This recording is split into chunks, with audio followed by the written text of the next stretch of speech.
Hey, welcome everybody to American Small Business Institute. I'm Aaron Konzelman. I'm here today with Stephen Simple.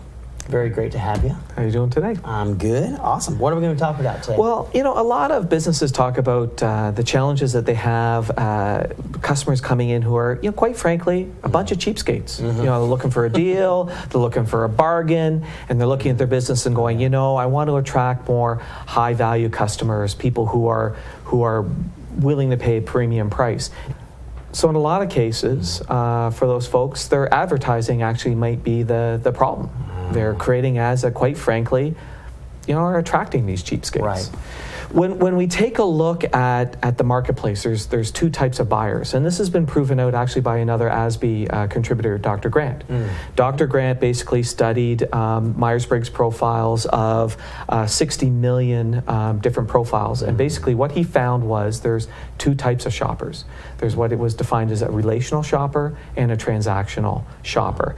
And they're basically in pretty much every market category, they're half and half.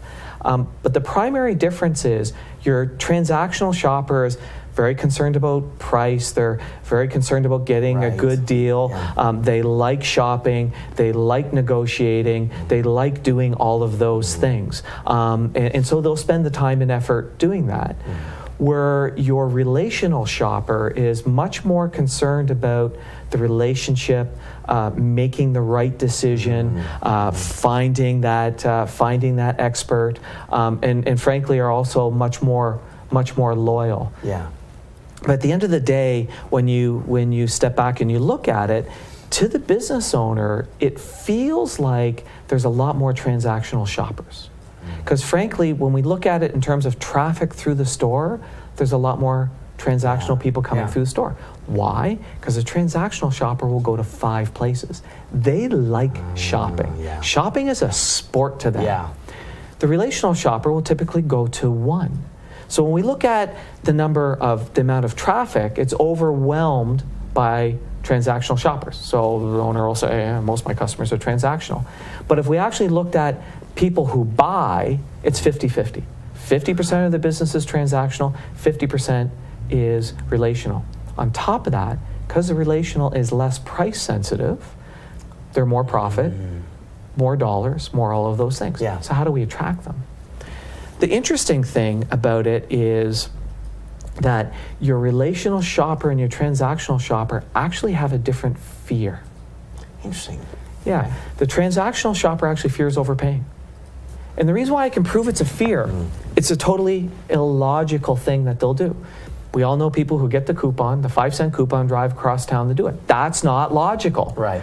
That's driven by an emotion. It's driven by fear. They fear overpaying. Yeah. So that's the reason why they'll do everything they can to get the lowest price.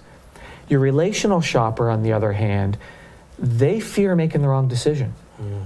They don't want to waste time, waste effort, waste money, that's how they would express it, doing the wrong thing. So that's why they seek out the expert. So now, here's the question I ask business owners is, what in your advertising have you done to address the fear of the relational shopper? Yeah. So if you start presenting messages to overcome that fear, you'll actually attract a lot more relational customers, you'll make more money, have more satisfaction, and deal with less cheapskates. Yeah. Wow, that's great. Yeah, I love the way that you broke that down into, you've got those two different those two different motivations for that. You have to look at how you're addressing those. Yeah.